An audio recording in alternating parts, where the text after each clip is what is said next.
Hi, guys. Welcome back. Today, we're going to listen to traumatic stories of people who have been attacked by dogs. Bad Fido. This is a story of how I got attacked by two dogs. Here are the pictures. Ouch. It was really bad. So, I was supposed to dog sit for this family, right? All First right. time I went over to the house and the lady was showing me around, her dogs were being kind of aggressive to the point where she couldn't really control them.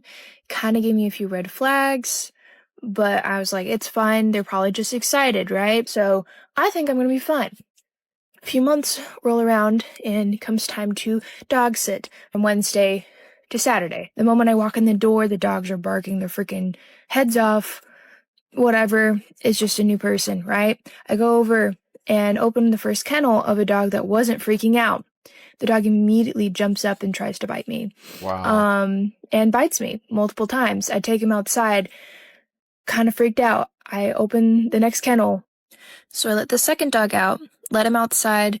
When I open the door for him to go outside, the second dog comes inside from the outside, and they both start jumping up and attacking me. They begin to corner me, and I'm like, I need to get these dogs outside so that I can not get mauled.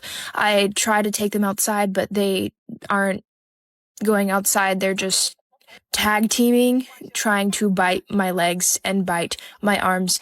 And at this point, I've got sustained multiple bites from both dogs on my arms and both legs.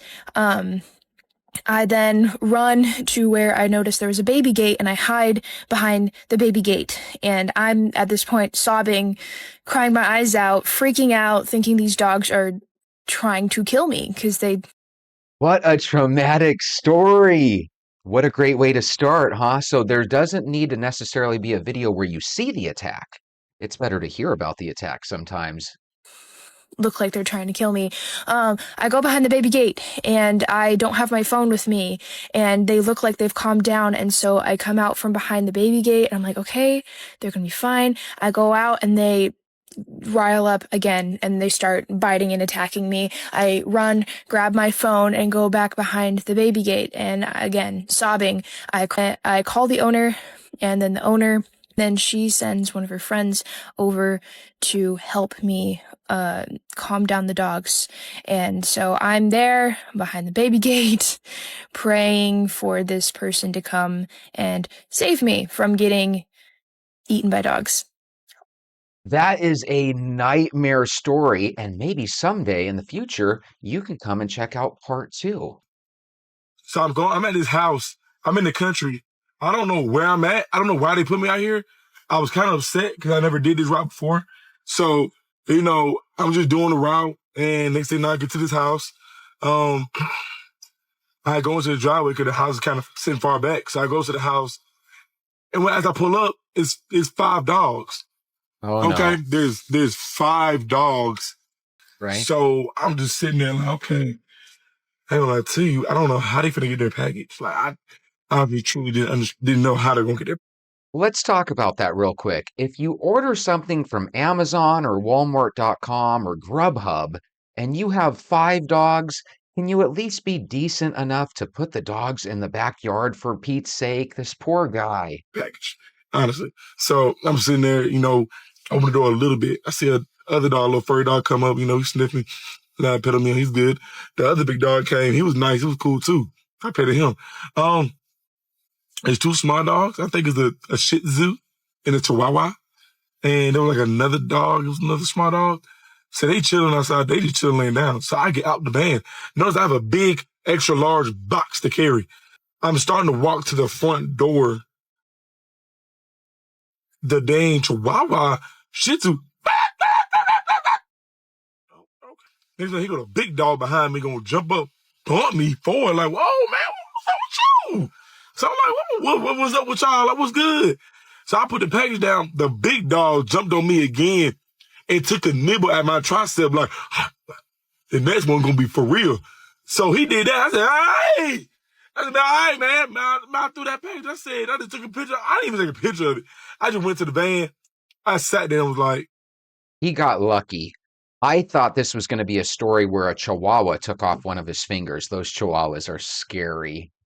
Okay, this one says POV gets bit by a dog on my face, and if you can see on her eyes, she does have a gnarly looking wound. That sounds awful. Yeah, well, what are you going to do? Essentially, the kids were playing with the dog unleashed in the alley here, and I told them they needed to bring the dog home and get a leash on it. And I stopped here and I saw Mom was outside, and I got out of the car, started walking up to talk to her, and the dog freaking came at me like it was going to kill me. So, Holy moly. one shell casing's right here. I'm still trying to find the other one. Oh my goodness, he shot it? Oh my I got goodness. something ricocheted up and freaking hit me. So I think we can all agree these stories sucked, but at the same time, if you know your dog is this way, keep it in the backyard. Okay, this one was crazy. Apparently, a dog attacked her nose and brought the wolf woman out of her. This one's crazy. It's there. At first, I know it's there. I know it's there. That is At nuts. first, it really bothered me. I was very self-conscious about it. I didn't want to Merit. look people in the face. I didn't want them to look at me. But now I embrace it. I learned that I can't go back. I can't change it. Half the time I forget that it's there. Half the time I forget what I look like until I look in the mirror. Trinity tells us a little bit more about what happened to her nose and why hair grows on it the way it does. On September 9th, my father and I had gotten into an argument. He had said something, and I heard it, and I went into the house, and I was basically like, what the hell, man? That's not cool. And that's when Irish jumped up and nipped him in the ribs. That's when I knew it was. I know it's there. I know it's there. At first, wild. it really Literally bothered me. cold. I was very self-conscious about it. I didn't want to look people in the face. I didn't want them to look at me. But now I embrace it. I learned that I can't go back. I can't change it. Half the time I forget that it's there. Half the time I forget what I look like until I look in the mirror. Trinity tells us a little bit more about what happened to her nose and why hair grows on it the way it does. On September 9th, my father and I had gotten into an argument. He had said something, and I heard it, and I went into the house, and I was basically like, what the hell, man? That's not cool.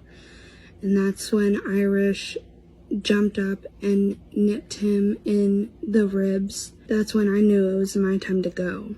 I was halfway to my car, and my father came after me and grabbed me, and I felt myself falling to the ground, and my father landed with me. As we both fell, that's when Irish started biting my nose. At that time, my father was trying to protect me. However, Irish was getting into little cracks and proceeding to bite me. By the end of it, I was shouting at the neighbors to call 911. Oh The my neighbors God. came to my aid while I was in and out of consciousness. My nose sat on ice for I don't even know how long. Why did they put part that grows hair right on your nose? Why didn't they put a piece that has no hair?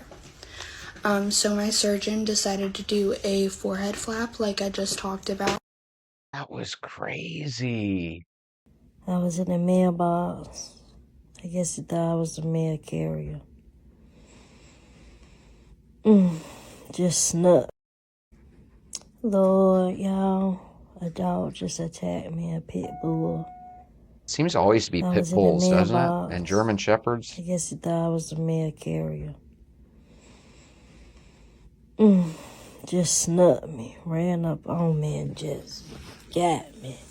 And scratched the back of my hand and back of my leg and tore my pants all to pieces. I love dogs, and pit bulls get a bad rap, and if they do bite and act out of control, I completely blame their owner. And I think if your pit bull does anything to anyone, every single dollar of the bill should go on you. And if jail time is necessary, I'm okay with it. There's too many people that allow their dogs to do these vicious things. Now I'm in the ER seeing if, well, they broke the skin, but he ain't bite me all the way through. But honey, he bit down on me. I tensed up so bad. So that's saying, I'll do this and I'll do that. I ain't do none of that shit I said I would have done if a dog run up on me. That's scary. I screamed like the little bitch and tried to jump up on the mailbox.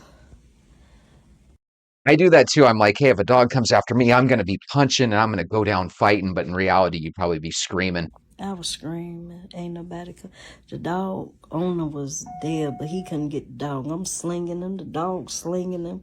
I'm slinging the dog. Like, Jesus Christ, my adrenaline out. My back hurt so bad. My anxiety was through the roof. I bet. Poor thing. Y'all. I'm glad she survived. I just got attacked by a dog. He bit my ass. Like he... Oh, she got bit in the butt. It ain't funny, but honey, I said if a dog do that shit to me, I'm gonna punch his ass. I'm gonna kick him. All I was doing was screaming. Ooh, this one says day 3 of recovery. If you're walking, take a look at the screen. It's day 3. Oh, you poor I'm thing. recovering from my dog attack. Ouch. Left side's looking good. Hurts a little right in there. But all in all, the left side, it looks good. The right side is looking better. I can move my mouth more. I can talk more. And feeling here and here and here. You can use your imagination and almost imagine what the dog did to her. All, doing better.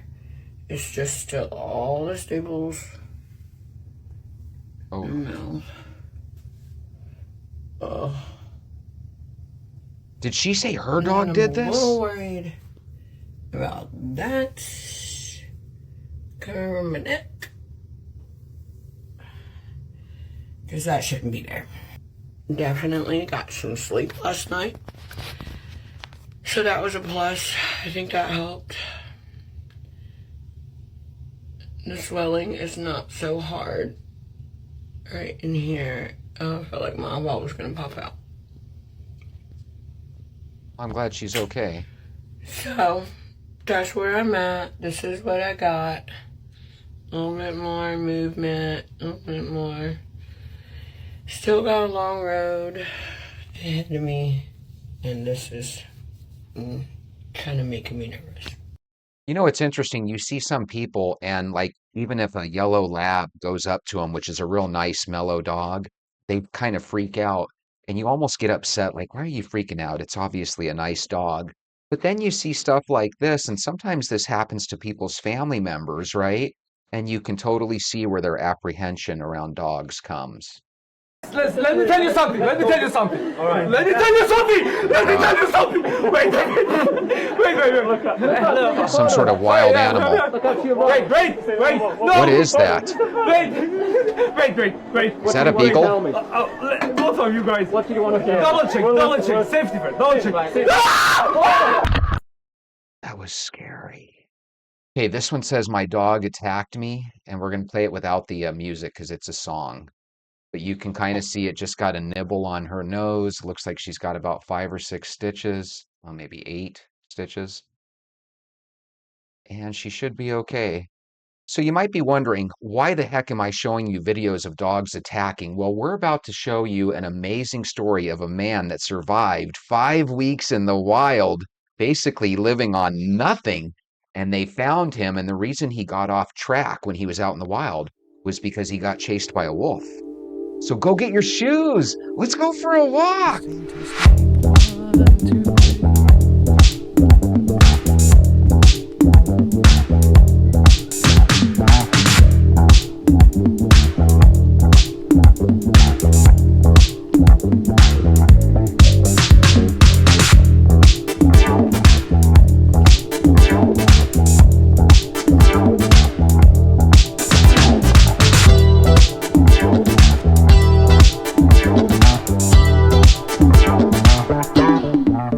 Good morning, venters. I had a funny situation today. I'm calling on a list of people because you guys know I'm a recruiter, so I'm reaching out to people to see if they're interested in potentially a special education teacher role from now till the end of the school year. So as I'm calling down this list, and by the way, this list starts to look really familiar to me. And I quickly realized that the last time I did a restart on my computer, it wasn't a restart that I do on my own. It was one of those where the computer told me that, hey, for the latest updates that your employer has put forth, we need you to do a forced restart, right? So I do a restart, and before I restarted the computer, I forgot to save the Excel worksheet that I was working on. So anyway, I'm calling through this list, and I start to realize, oh my God, I called through this list already a couple of days back, right? So I'm calling through this list. Meanwhile, the telemarketers from India are making my phone ring every 5 minutes like they always do, right? And so I'm talking to these people, and some of them are hanging up on me, and some are saying, Jesse, I spoke to you the other day, and some are like, can you quit calling me, right? And so meanwhile, while I'm having them tell me, quit calling me, you son of a beep. They weren't really mad, but they were saying, quit calling me. Meanwhile, I'm sitting there telling these people that are calling me, quit calling me. God, you are so rude. And then here I am doing the same thing to people. But guys, they call me every day. I might call these people accidentally once or twice. Look at this. That's a Mexican standoff. You got an injured pigeon and an orange cat. And boy, that orange cat looks like he wants nothing to do with that pigeon. God, that pigeon, I think he's on his last day. What do you guys think? You don't see that friendship too often. I think the pigeon is injured, but I don't think that cat quite knows how to be wild enough to do anything about it. But either way, that pigeon's not going to make it very much longer. Did you guys hear about what happened in South Korea? Where I guess the South Korea, I don't know if it's a president or a premier or what the head of state there is called, but apparently he accused a bunch of people in the government of being like informants of North Korea. And he declared martial law. I'm sure you guys heard about this. And don't get me wrong, I didn't really focus on it. Speak of the devil, there's the people from India calling me. I didn't really focus on this story. I just kind of caught it in passing yesterday. But apparently the parliament voted, and both the Democrat and the Republic side, or whatever they're called in that country, they voted like 180-0 that no, this martial law is ridiculous. We are not run by North Korea here. But it was really crazy, and apparently we've got 30,000 American troops there that kind of maintain a permanent presence in that country. So the whole idea of them actually experiencing martial law was kind of interesting, I thought. And I always thought that in movies where it's like the end of the world and they show like military caravans going down the neighborhood streets, making sure people are locked up inside their homes, I always love those movies. I don't know what it is about scary doomsday movies, but I absolutely adore them. Speaking of scary doomsday movies, was anybody out yesterday looking up at the night sky hoping to see something? Because I sure was, and it seems to me like everybody is convinced that these drones above US bases are aliens, and I just look at them for what they are. They're car-sized drones, and I have no idea why the US isn't doing anything about it. But today's talk, guys, is not about drones, and it's not about telemarketing calls. It's about a gentleman named Sam Benestick, and he's a 20-year-old from British Columbia. Here is a picture of him now. He looks pretty miserable there, but if you notice, he's waving to the cameras, and he's actually probably the happiest man in all of Canada. Guys, he set out on October 7th for a 10-day camping/fishing trip in a place called Redfern-Kiley Provincial Park up in Canada. Anyway, he packed a wool hat, gloves, a hatchet, and a bunch of peanut butter, and that was about it. His plan was to do some fishing and to rough it up in the countryside and to do some camping, and he was really a pretty good outdoorsman, so he was prepared the best he could. But I don't know, I think I would take more than peanut butter. How about you guys? Anyway, he was due home on October the 17th, but when he failed to return, they sent a search party for him. Could you imagine? Anyway, he, being Sam, endured, get this, 50 days out in the wilderness, experiencing temperatures as low as -4 degrees Fahrenheit. Oh my God, I gotta be honest with you, the coldest temperature that I myself have ever felt, I think, was 29 degrees, and that was from here in Arizona. Just one particular winter, it kept getting really, really cold, but even that was only for like a day or two, nothing major. I couldn't imagine being in temperatures that actually register in the negative. If you've experienced that, and Lily, I'm sure you have, but if anybody else has experienced negative temperatures, let me know down below. Is that one of those things where literally right when you go outside, icicles start to form on your mustache or, you know, your eyebrows? Is that what happens when it's that cold? Because that's what I picture happening. Or every time you breathe, you have to kind of breathe quickly, otherwise your mouth starts freezing. Oh my goodness, that must be crazy to experience that. But fun, I would like to experience it. Only for a couple minutes though. Anyway, get this. He faced wolves, unpredictable weather, and at the end, he had no potable water. So imagine there's probably water and streams all around him, but you know what they say, if you drink that water, you know, you could potentially get pathogens in your system that can make you real sick. But every time I've watched survival shows, they make it sound like, hey, if it's down between you and not surviving, drink the water and get diarrhea, but live, you know? But at the same time, I don't know about you, I wouldn't want to drink that water either. My thinking is with snow, I believe you can put snow into a container, hold it against your body so it melts.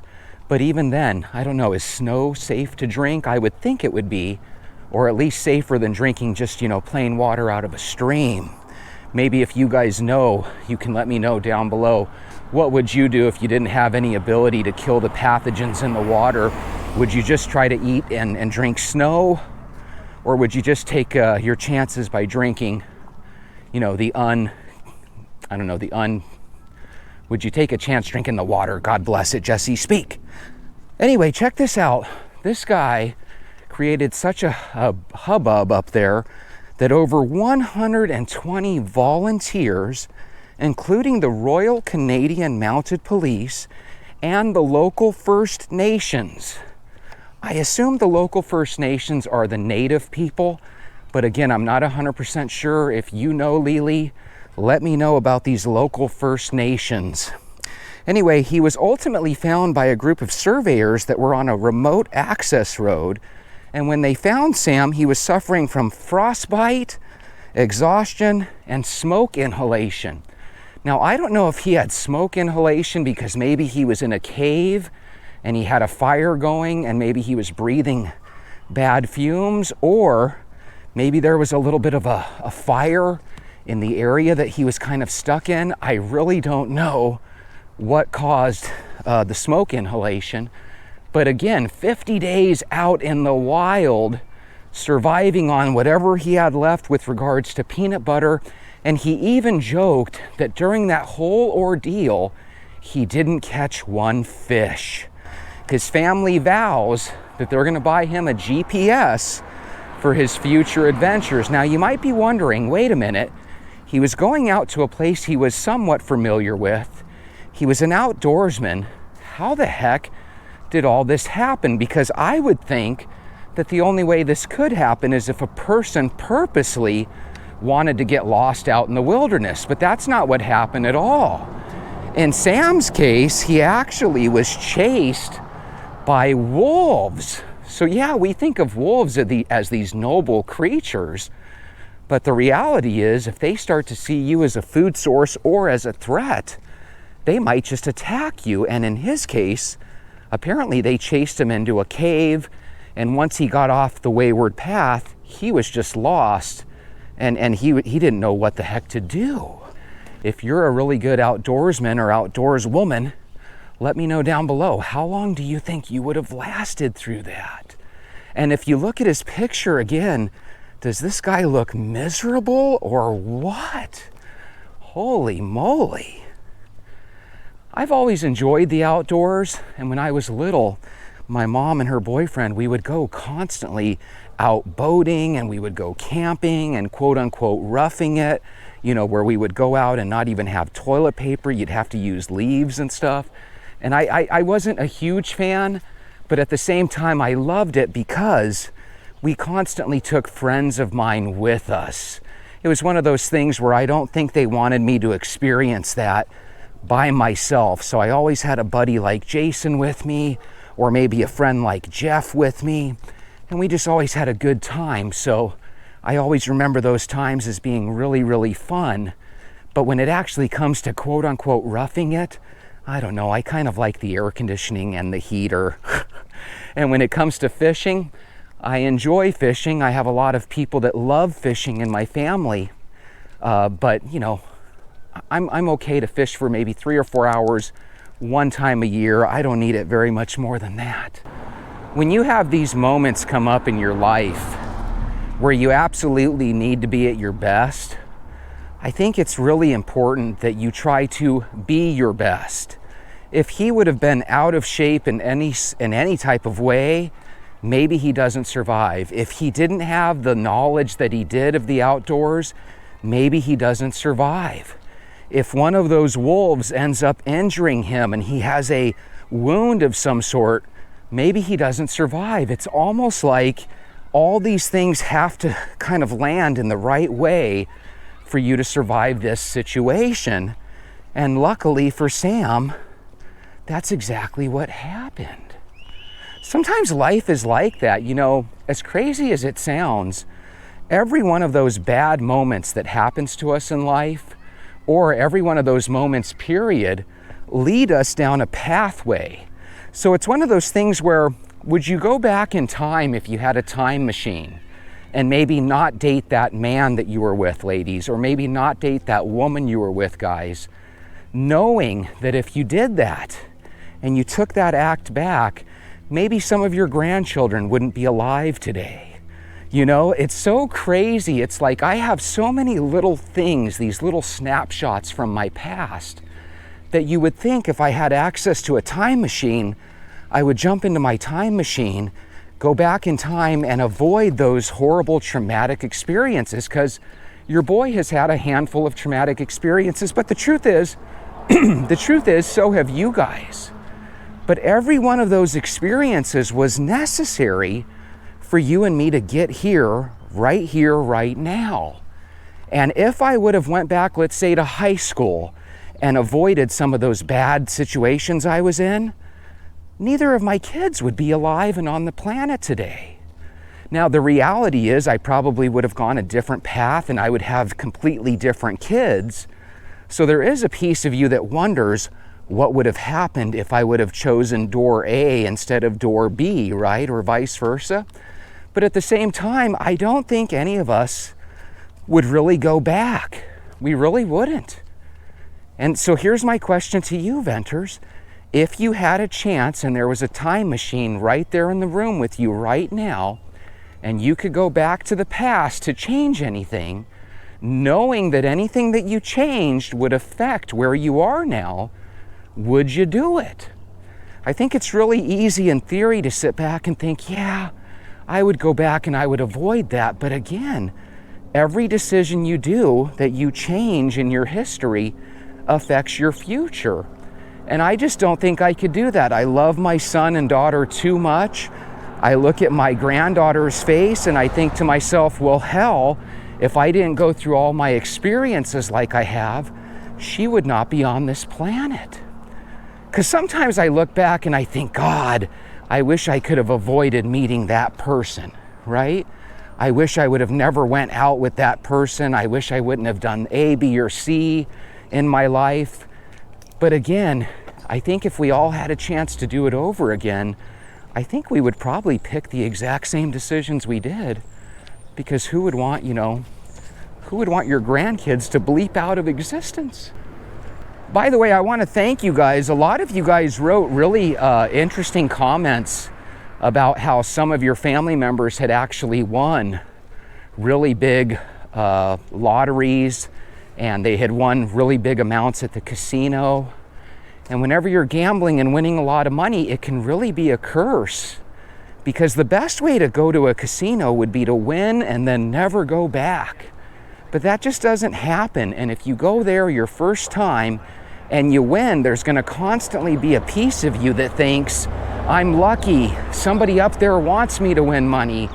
And the reality is, winning money at a casino might actually be worse than losing money at the casino, because I think we can all agree that if you lose money, it might be a strong enough traumatic experience that makes you leave and never come back.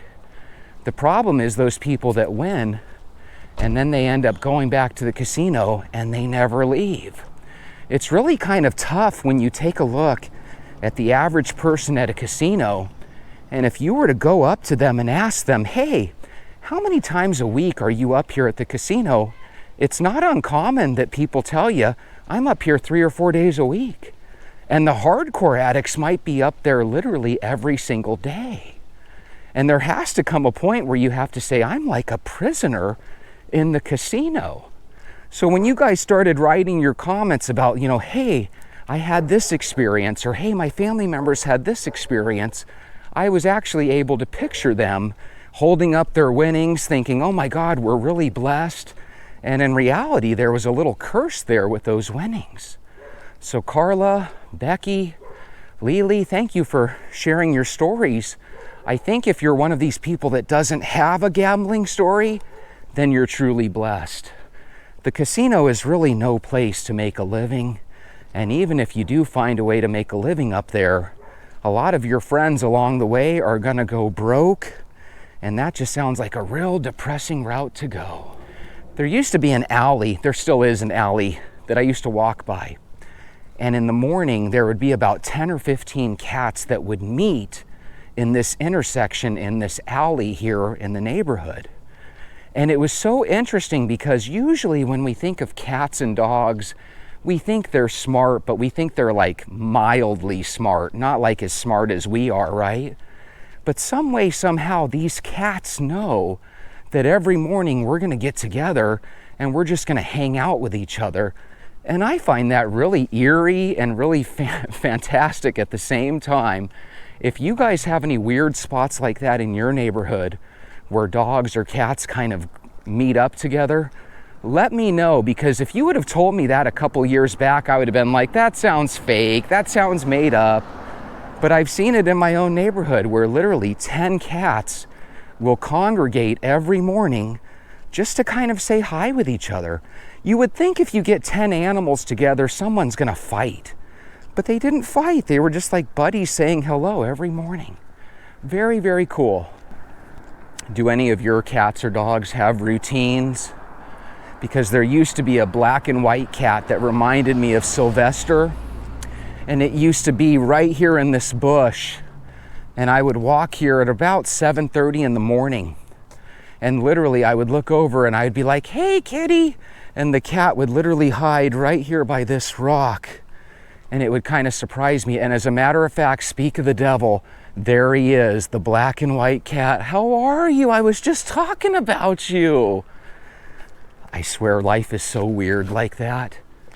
That's why sometimes I think we're in a simulation. I'm the only person that can be talking about, I'm not the only person, but I feel sometimes like whatever I'm talking about, I feel like all of a sudden it pops up in the simulation.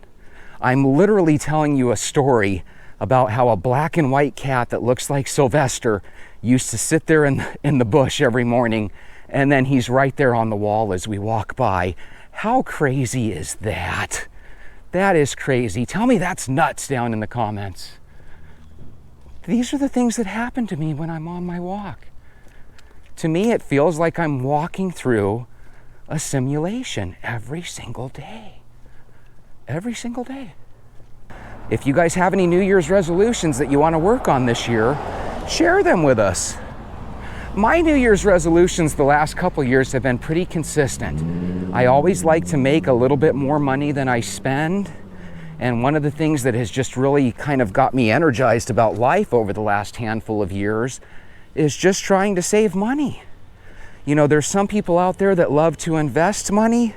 I'm one of those that I just believe in saving it. You know, if you can get to the point where you spend less than you make, you're going to be going in the right direction. That makes it where in the future, if something's available for you to invest in that you think is a good investment, you have the ability to do it. What's really sad is a lot of times people think, hey, I need to invest in this thing, so I'm going to go ahead and I'm going to put money on my charge card. Guys, that's a good way to go into debt. And all of a sudden, you're not thinking investment. You're thinking, how the heck do I get out of debt? And before you know it, you're filing for bankruptcy and stuff. Make your bills your hobby. Probably even more important than walking. If you have a lot of bills, get used to paying your bills. Make that your fun activity. Hey, what did you do this weekend? I went to the movies. I paid off a bill. You know, if you have $200 or $300 worth of credit card bills, all you have to do is avoid the movies and going out for a month or two, and you can eliminate those from your life. I can't tell you how much better I feel now that I've kind of gotten all those bills out of the way. By the way, I got something in the mail today that said that, hey, the last time you went through your surgery, we had a data breach. Somebody got a hold of our network, and I was like, oh, you gotta be kidding me.